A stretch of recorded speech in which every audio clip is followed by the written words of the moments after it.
I'm looking for a job, and an old friend of mine had clued me into a medical office that needed someone to come in and do a bit of light filing. I wanted to avoid the bus if I could due to crowds, so I decided to swing for a rideshare app. It's not all that expensive in my area. I headed in at almost 3 a.m. because it was after the cleaning crew had left. I was really kicking myself for being so cautious though, because I was exhausted. I stumbled around the block looking for my ride, and to my tired self's great relief, the car had spotted me almost immediately and then pulled up asking, "Boober," while I cluelessly wandered up and down the street searching. The ride was taking a while, but I'd only just moved here last year, so I'm not really familiar with all the surrounding areas, and I thought nothing of it. I was pretty alert at first, so I was trying to pass the time playing games on my phone and stuff, but the car didn't have a compatible phone charger and I wasn't sure the building would have one. So, I wanted to save my battery to be able to call a ride back. I shut my phone down into airplane mode and eventually drifted off from a combination of tiredness and boredom. Now, I don't often even take rideshare, so being alone with a strange driver often put me a bit on edge. But this guy had a pretty boring car and a very standard look about him. He looked a little like my brother, even young, clean-kept, listening to jazz, nothing that really screamed that you need to micromanage this trip. When we arrived, the driver tried to wake me up by calling to me from the front, but I wasn't in too deep of a sleep and I couldn't fully distinguish it from my finally dream. Awkwardly, he jimmied my leg to wake me up and kept saying, ma'am, we're here." Now, I was a little embarrassed that I'd been that out of it, so I just gave it a hurried thanks and then booked it out of the car and into the building. As I looked around, I began to realize that nothing was what I expected of an office park. I had seen a street view of the building when I first looked up the business, and it appeared to be a strip mall plaza. The further I went, the more loudly alarm bells were ringing in my gut. The structure was semi-dilapidated, and it was pitch black dark past the entryway. Now, I expected some of the lights to be off at nighttime, but I mean, not the whole building. I skidded across the concrete foundation comprising what was left of the lobby area, told myself they must just be renovating, and followed signs for the stairs.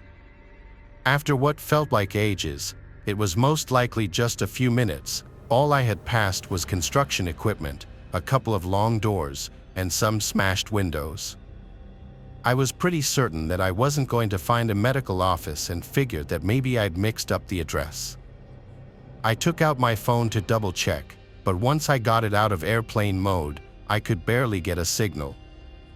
I kept moving around in the building, pacing, looking for a stronger signal. I eventually confirmed in my text that I had indeed written down the correct address just by scrolling back, which didn't require service. Since I had only been inside for a few minutes at most, I figured I should try and get in touch with the driver, because if I entered the correct address, then it was only fair that he should continue my ride to the correct place and save me the added fees of calling a second trip, considering this was all his fault. The app was taking forever to load with my slow service, but before I could get a cloud of reception, I heard a rustling sound in the lower level of the building. I was on the top floor, and the only stairwell I was aware of was the one that I had taken up. So, it would force me in the middle of the building, meaning there was no way to exit the situation without encountering whoever was downstairs in an abandoned building in the latest hours of the night. I figured the chances were high that it was a tweaker, and I had no desire to try slipping past a tweaker, especially when it was likely that they were probably on something so jumpy and on edge. I tried to get a text out to a group of my friends with my address and a request to call 911 to help get me from the property, because I didn't feel safe walking in that neighborhood at night, and I didn't have enough reception to call for a new ride. But the message wasn't sending. Reception was too weak, so I gave up on getting my phone going and started checking for another stairwell or even windows with balconies or dumpsters that could be used to exit the second floor as a last resort in the event that whoever was downstairs came upstairs. I scrambled over to a door with a stair sign on it, but the stairs were completely dilapidated, and it was essentially just a straight drop down to the first floor. At that point, the worst-case scenario began to unfold. I heard whoever was downstairs begin making their way up the stairs. I thought fast and figured, based on my walkabout the floor, it was basically a giant loop. So, I would have to wait for whoever this was to come up the stairs, wait for them to come all the way up, and then sprint in the opposite direction of wherever they were going and try to get down the stairs and out of the building in time to make it to the road without encountering them. I wasn't anticipating being chased or anything, but I didn't want to piss off a druggie or have a homeless person who might have been living there feel as though I trespassed and then become hostile towards me or have any sort of interaction that could possibly occur at that hour in a creepy-ass abandoned industrial park. I held my breath for what felt like 5 minutes but was likely closer to just 30 seconds. The person appeared at the top of the stairs. To my great relief, it was just the Uber driver. I figured that he had come back for me, realizing that he had left me in the wrong spot, a place that could have worked out to be dangerous. So, I then came out from behind the beam that I was hidden behind and started to wave him down. But then I processed that there was no way for him to realize this had been the wrong address. My stomach lurched forward, and my blood chilled to slush. I made eye contact with him very briefly. He was completely calm and composed but breathing pretty heavily and blocking the stairwell down. On a normal, rational day, as an outside observer, I could think of a dozen innocent reasons why he might have returned. But in the moment, standing across from him, I just knew in my gut that this was someone with ill intent. I can't remember much more from the ensuing few minutes, operating solely on muscle memory and instinct. I Superman dove for the second stairwell's opening and just let myself fall all the way down the drop. Thankfully, I don't think he'd seen where I'd gone at first, and though I was in too much pain to know it then, plenty was bruised but nothing was broken, nothing was completely broken. I scrambled up and then threw myself at anything that seemed like it could be the door. It was way too dark to tell, and I was disoriented from the fall. I wasn't in a calm enough mindset to think to use my phone flashlight. Just before I was able to reach the door, it flew open with a blinding light beaming straight into my eyes. My first thought, though not totally coherent, was, "There's another one of these guys." I stumbled backward, trying to find something to hide behind. Before I could, a voice called out, "All right, this is the local police department. Everyone get on your knees with your hands in the air now." I didn't believe it was the police at first. I was in such a fight or flight mode and had already committed to flight that I continued looking for ways to get out. But he kept shining the flashlight right at me as I rotated around and yelled, "Hey," I said, "get on the ground right now. Hands out, hands where I can see them." He sounded so authoritative that I just automatically did exactly as he asked. He approached me and finally shined the light away from me. It took a second to get my night vision, but once I did, I could see that he really was a police officer. I tried to explain what was happening, but first, he started asking me all these questions. That, combined with what had just happened and my fear of the driver coming back, all snowballed into me being unable to form a single articulate sentence. He was even asking me easy questions like, "Can you tell me your name? Do you have any knives, needles, or anything that could poke or cut me? Would you rather talk here or outside?" My stunned babbling in response first led him to believe that I was on something. He directed me out to his car, and once I was safely out of the building, I was able to start getting my bearings a little. I sat on the edge of the back seat of the squad car with the door open, facing out, while he stood across from me and asked me the same exact questions yet again. The first thing I could think to ask was, "Did my friends call you? What did they tell you?" He explained, "No, nobody called me. I was patrolling the area and noticed a car idling outside of the building that's known to be condemned and nobody's supposed to be inside. When they are, I know they're up to no good." He was launching into a speech about how if I'd gone to shoot up or got into some trouble, he had resources he could direct me to, and that this wasn't an ideal place to do either of those things. He asked if I had somewhere safe to stay that night. But I was kind of stuck on something else he'd said. Finally, it all clicked. The car.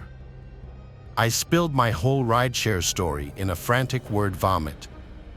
The officer looked around, but the car wasn't there anymore. The officer guessed the guy had driven off while we were talking inside the building. He asked me all the details I remembered, and I told him, but there really weren't many. I'd been too tired when the ride started to track much, but the officer realized that I could pull up my Uber app and get all the information. There wasn't really enough reception there, even outdoors, so he sped down the road, and once I had enough bars, the app roared to life. I had 4 missed notifications from Uber. "Hello, I've arrived and I don't see you, I'm flashing my hazards," and finally, "Unfortunately, your driver had to cancel." At first, I thought the driver was so cunning as to pick me up while sending these fake messages and canceling so the GPS wouldn't track us, knowing I wouldn't notice because I was asleep with my phone off, thus exonerating himself. But instead, I checked the car details, checked again, and it was definitely not the same driver. The person who had originally driven me there had not been my Uber. My driver was somewhere else on the street when this guy pulled up to me. The policeman took my statement and said he'd keep an eye out for the guy, but the best that I could give them to go off of was basically, young-looking Caucasian man with brown hair, sideburns, and a goatee, and he drove a 4-door sedan. He was wearing a zip-up sweatshirt and maybe had a hood, which is like one of every 4 guys in this city. I feel so blessed to have survived this near miss. Suffice to say, I don't take rideshare services anymore. Quadruple check your license plate and driver name. You just really never know.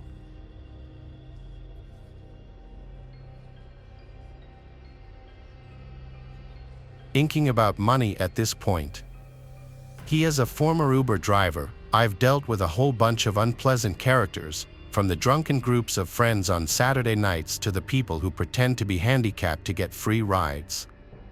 But every so often, you may pick up somebody who can just be classified as a straight-up creep. I've picked up a few of these guys, but never one quite as bad as a guy named Ben. It was a Friday night in December, one of the coldest nights of the year. I had nothing to do, so I figured I'd do some late-night pickups. This was 2 years ago. I was 18 and had a new Honda Accord. My parents kind of spoiled me a bit. I was a very skinny 18-year-old, though, and that's why my dad told me to always keep a blade in my car because you never know what kind of nuts are getting into the car.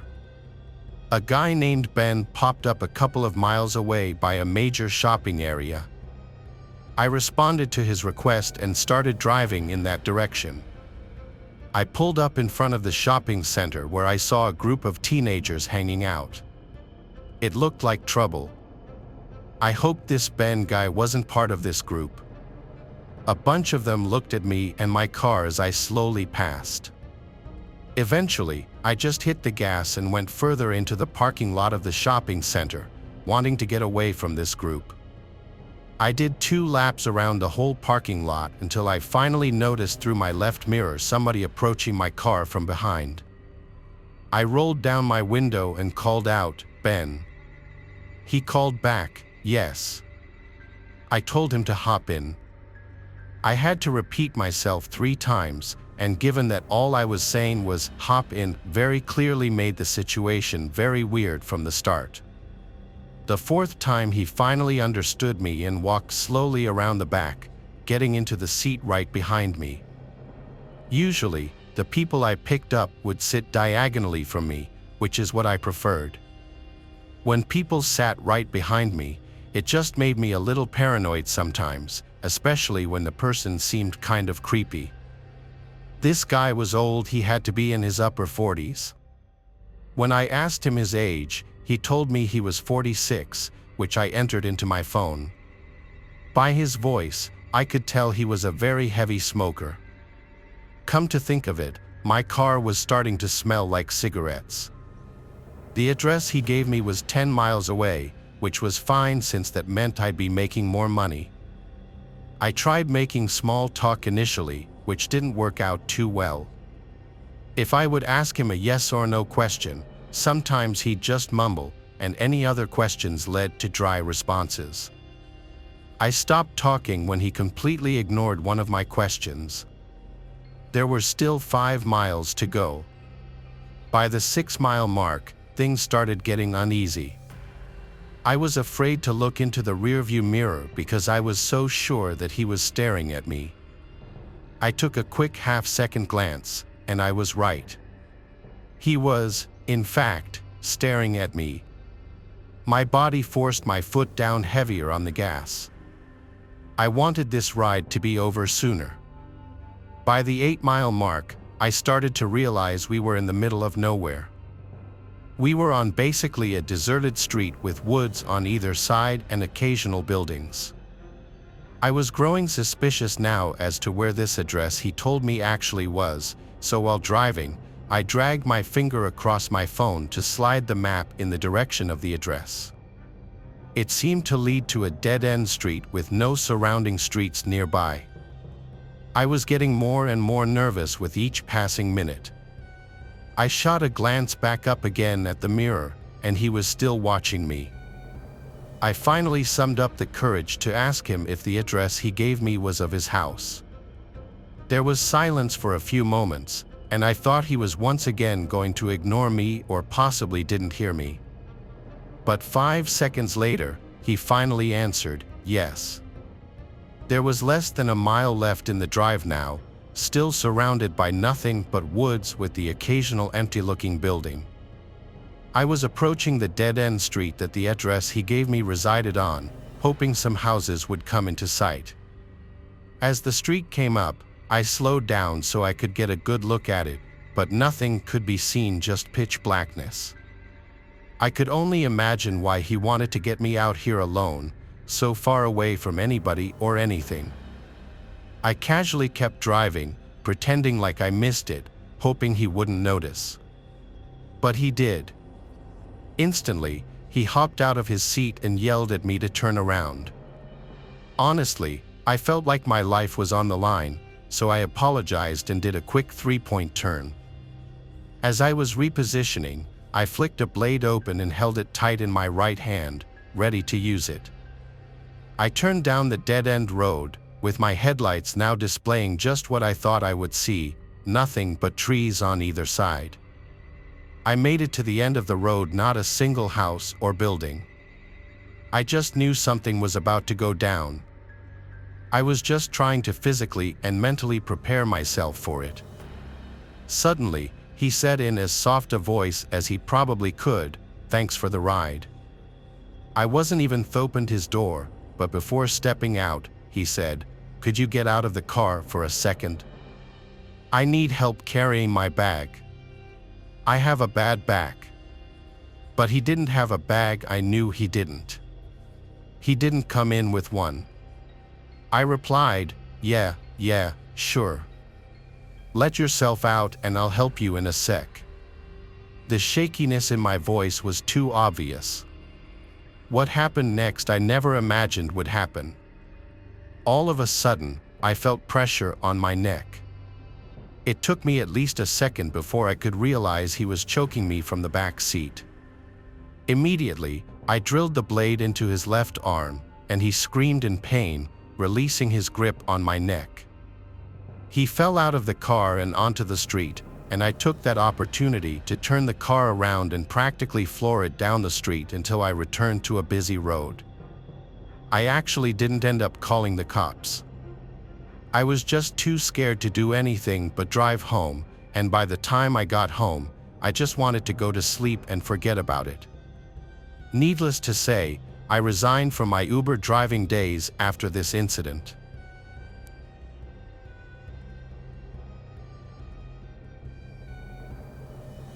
This is a story that happened a few years ago when I was working as a Uber driver. I worked countless hours picking up random clients and bringing them to their respective destinations. I quite frankly enjoyed my job as I got to meet new people every week and sometimes got to engage in conversation about their personal life and whatnot. I was a pretty social guy, so this was a common thing. Well, for the most part, anyway. The job wasn't always sunshine and glam, as some people just brushed me off and strictly wanted to be driven without any small talk. I remember this one Saturday night. I had parked my car close to the club district as it was the hot spot for Uber drivers trying to get the most amount of clients possible. Most individuals around this side of town were usually intoxicated and were just fetching for a ride home. I remember driving about several different individuals throughout the night and got tipped pretty decently each time. The time was roughly 1 a.m. when I decided to park my car curbside near the district once more and hopefully drive one last client home before calling it a night. That's when a girl abruptly appears face first on my driver's side window, cupping her hands around her eyes as if she was trying to look at me or something inside my car. To be honest, I was a little taken aback, as my car didn't have its windows tinted, so seeing her nosily peep inside my car was rather bizarre, to say the least. Ma'am, can I help you?" She just stared at me and then said in a frantic voice, "Please drive me." "Ma'am, is everything okay? Please just take me home. I'm begging you. Let me inside your car, sir." The woman relentlessly pleaded for me to take her home, as the tone in her voice gave off an impression that sounded wretched and distressful. "Ma'am, I can't take any clients unless you requested a ride through the Uber app. I need a ride now. Please open the door, I'm begging you." Okay, I'll drive you." That's when the lady hops in the passenger seat and directs me to drive on the freeway. I knew driving her would be a huge risk, as it went against Uber's policies and also my moral values of picking up random strangers without the security of the company's app. I couldn't help but draw my attention towards the lady. It was honestly difficult driving, as I couldn't help but glance over in her direction through my peripherals. "Ma'am, is everything okay? Do you need me to call the cops at all?" No, no, no, no, no, no, no, no, no, no, no, no, no, no, no, no, no, no, no. She just kept repeating that word while hyperventilating like she was borderline about to experience an anxiety attack. "Ma'am, you're really scaring me. Are you sure everything is all right? Just get off at this exit and keep driving. Ma'am, where are you taking me? The road ahead is just nothing but forest preserve according to my GPS. Do you live outside of town or something? And how are you going to pay? I already said I was going to withdraw money from an ATM, so just shut up and keep driving." Okay. I have honestly never felt so much fear in my entire life than this particular moment. I was convinced that the woman had to be mentally ill or delusional to some degree with the weird behavior and antics. There was about a 5-minute awkward moment of silence as I kept driving through the one-way streets surrounded with hordes of trees and forests. "Hey, can you pull over here? I just have to pee really, really bad." I then slowed the vehicle down and eventually made a stop to the side of the road as the woman got out and began to sprint towards the forest to do her business. That's when I began to play the waiting game while casually texting my fiancé regarding the situation. As I was looking at my cell phone, I could see my car began to illuminate with light shining from the back of my car. A car had just pulled up and oddly parked right next to the rear end of my vehicle. I then saw a hooded man get out of the passenger side and sprint towards the forest. I began to scream, "Hey! Hey! What the hell are you doing?" That's when I got startled by another man who abruptly slammed his hand against the driver's side window of where I was sitting. He then said, "Where is she? Where is she, you little rat? I don't know what you're talking about, dude. I'm just a Uber driver. I saw her get inside your vehicle." That's when I saw the hooded man drag the woman out of the forest while covering her mouth with one of his hands. I could visibly see and hear her muffled cries for help while she was forcibly getting dragged into the back seat of their vehicle. The man by my window then sprinted to the vehicle and immediately drove off into the distance. I began to dial 911 while attempting to chase the vehicle, but unfortunately couldn't keep up as they aggressively sped away. I then pulled over to the nearest exit and waited for the police to show up. About 15 to 20 minutes later, the cops showed up and I began to file a police report. When I was asked about any information regarding the vehicle, I almost wanted to rip all my hair out as I failed to get the simplest information, which was getting the man's driver's license. I still think about that incident every time I'm on the road now. All I can hope for is that the woman ends up returning home safely and that those guys end up getting caught so that justice could be served. I ended up filing a report to Uber and even went as far as to set up a dash cam in my vehicle just in case I get involved in any disturbing situations in the future. I just hope that I never encounter another stranger like that again.